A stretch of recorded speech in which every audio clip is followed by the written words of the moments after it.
Scotland. Clearly, in the time constraints, I'm not going to go into a lot of detail. I'm going to focus very much on the high-level figures. But if anybody does want to discuss any of the figures in a bit more detail, I know Niall yesterday we said he's a bit of an anorak. I'm sure there are other accountants in the room. There's an opportunity. I'm very happy to talk about any of the numbers in more detail.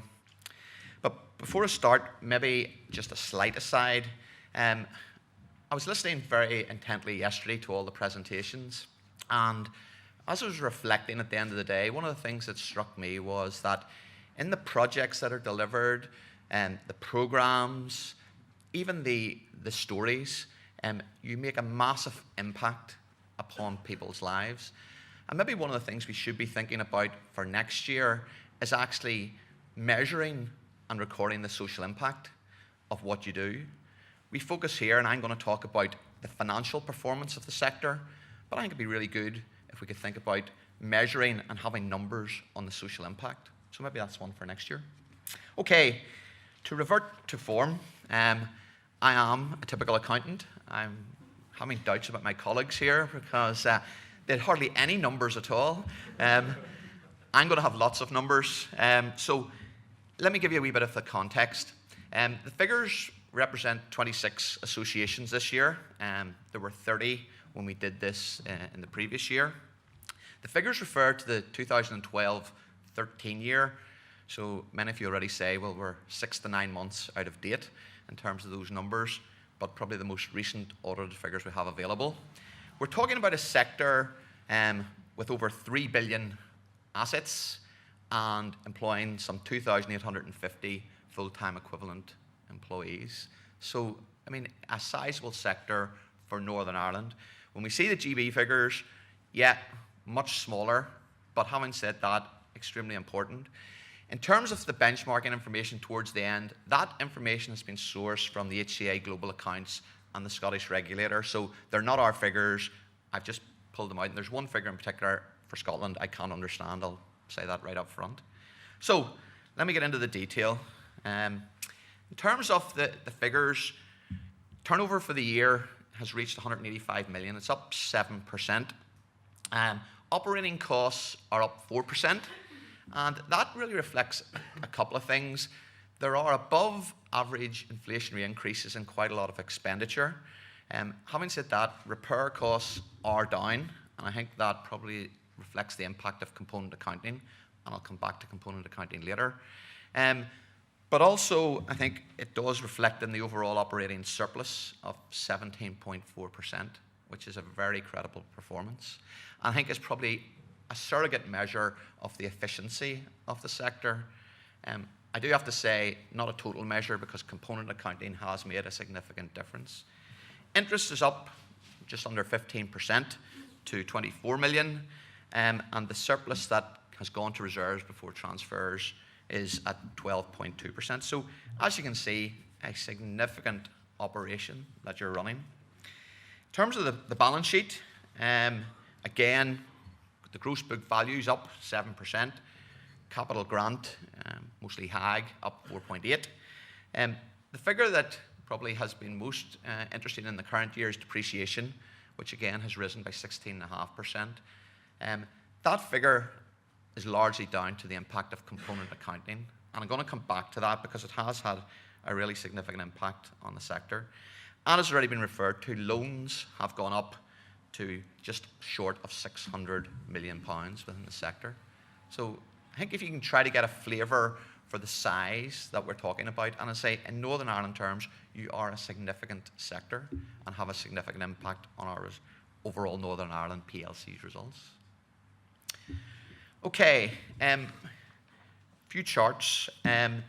Basically, this bar graph is really just trying to illustrate one thing. Turnover, operating surplus, surplus before transfers are all moving up. They're all positive over the last 3 years. And that's in the context, as has already been shown by peers and others, in the most difficult economic environment. And we in Northern Ireland are probably suffering more than any other region in the UK. So even in that difficult environment, we have shown positive growth over the last 3 years.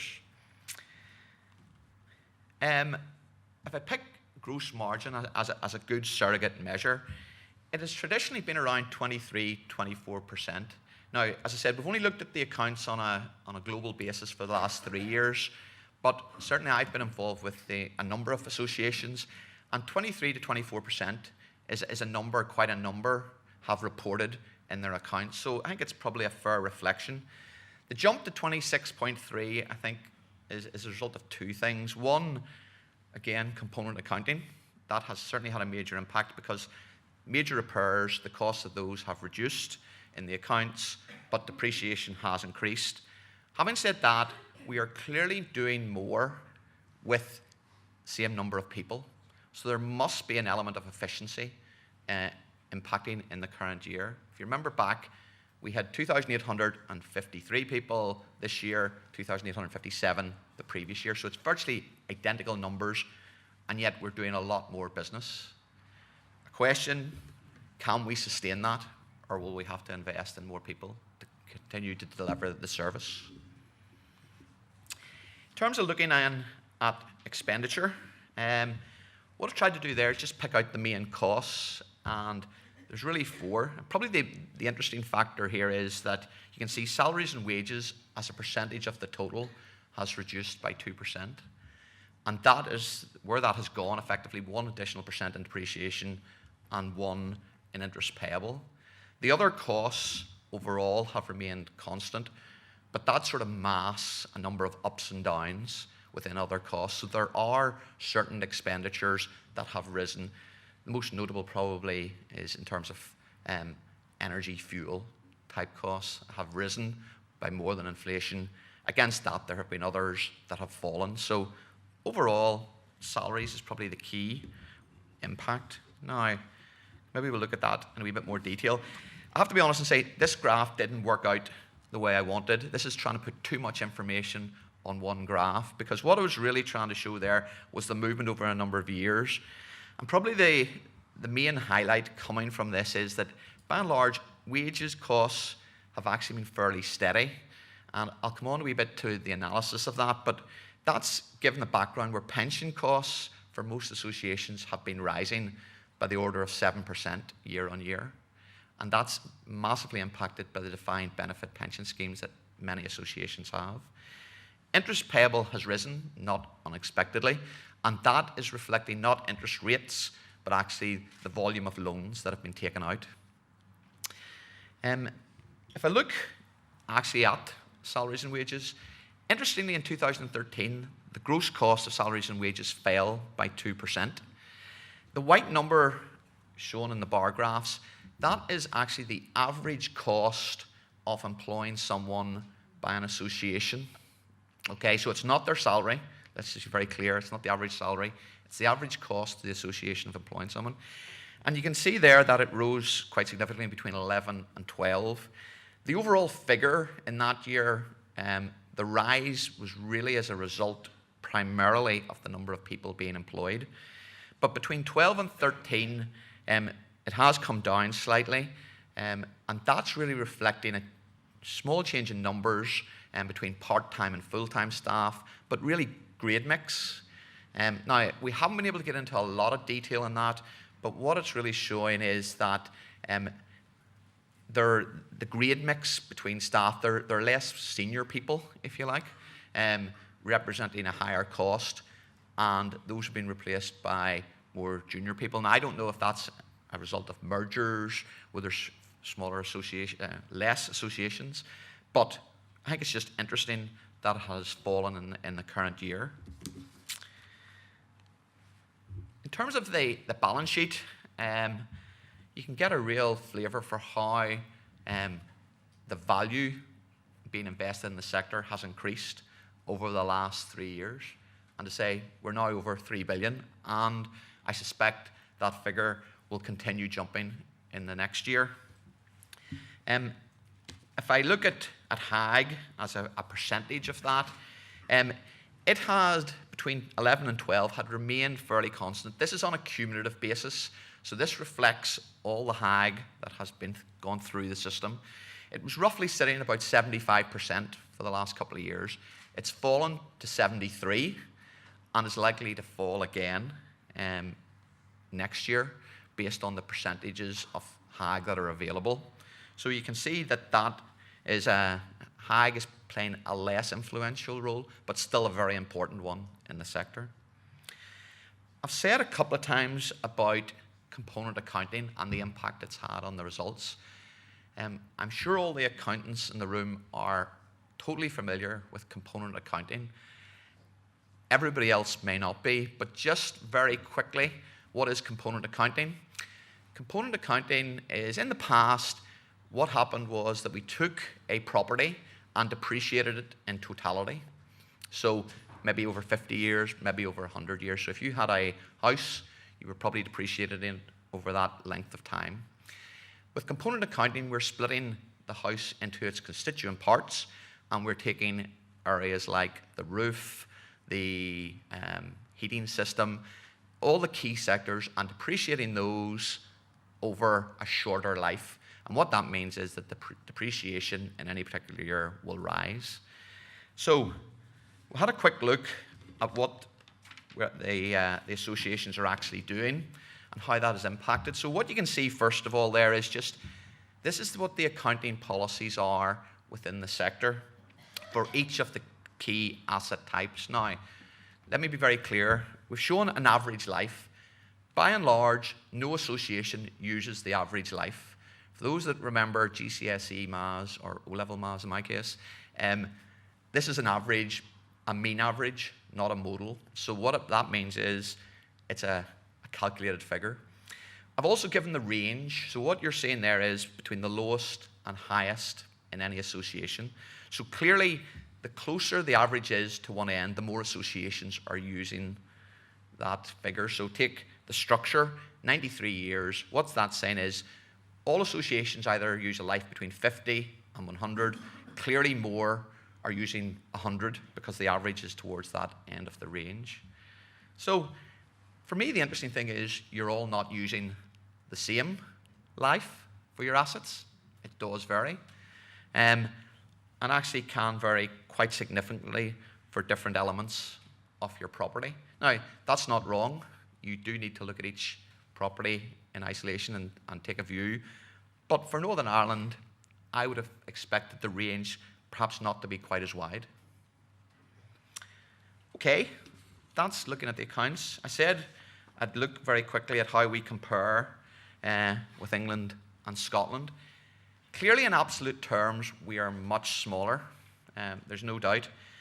And if I show you the figures, just to be clear, England's on the left, Scotland's on the right. The figures in the arrows, the coloured arrows, is the movement on average. So I've averaged the two together. So the 8.1% is the average increase. And if you think back, that compares to the 7% rise in income that we had. Their operating costs are up 2.7%. Ours were 4%. And you go on down through. The surplus at the bottom before transfers is driven largely from England's figures, that 53.3. Okay, so what does that mean? That's the income and expenditure account. That's the balance sheet. And again, you can see massively bigger numbers. Even Scotland's 10 times the size we are. England's mega big. So what I've tried to do is when comparing these, I've tried to look at percentage terms. So how are we comparing percentage-wise with our colleagues across the water? And by and large, actually, pretty favourably. Net margin, which is the operating surplus over income, you can see there, we're right in the middle. And in terms of the operating margin, we're at 26.3%, the best over that year of the three areas. So I say, we're not out of line. Sometimes I think in Northern Ireland, we feel we're massively out of line. We're much smaller, but yet we're still producing good results on a like-for-like basis.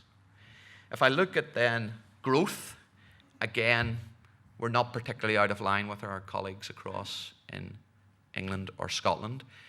Scotland's were particularly low in that year, and I think that probably reflects some decisions the Scottish Assembly made.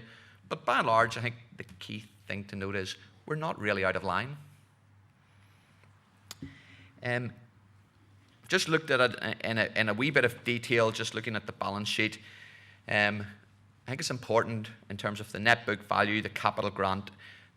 Capital grant is more important to us than it is across the water. I think that's been said a couple of times.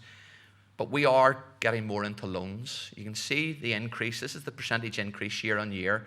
And we have gone up quite significantly. And it just shows where we are in the cycle in terms of performance. So we are gearing up, if that's the best way of putting it, because we have the opportunity to do so.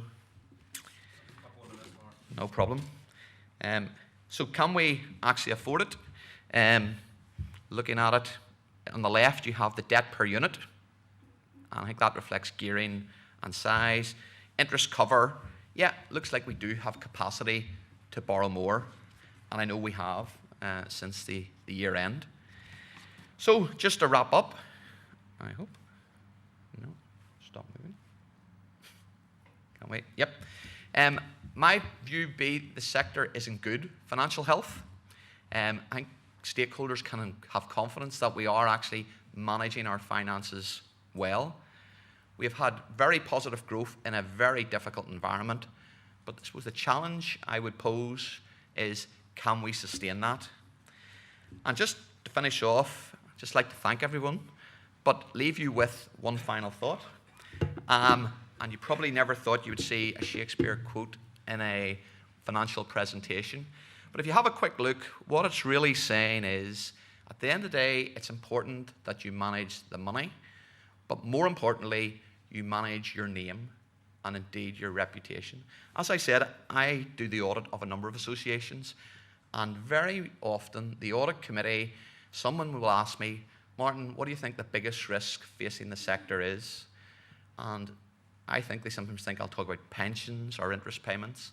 I would say the key risk that you face is managing your good name, because if the reputation of even one association goes down the tubes, it will make life for the whole sector extremely difficult. So you need to manage that. Thank you very much.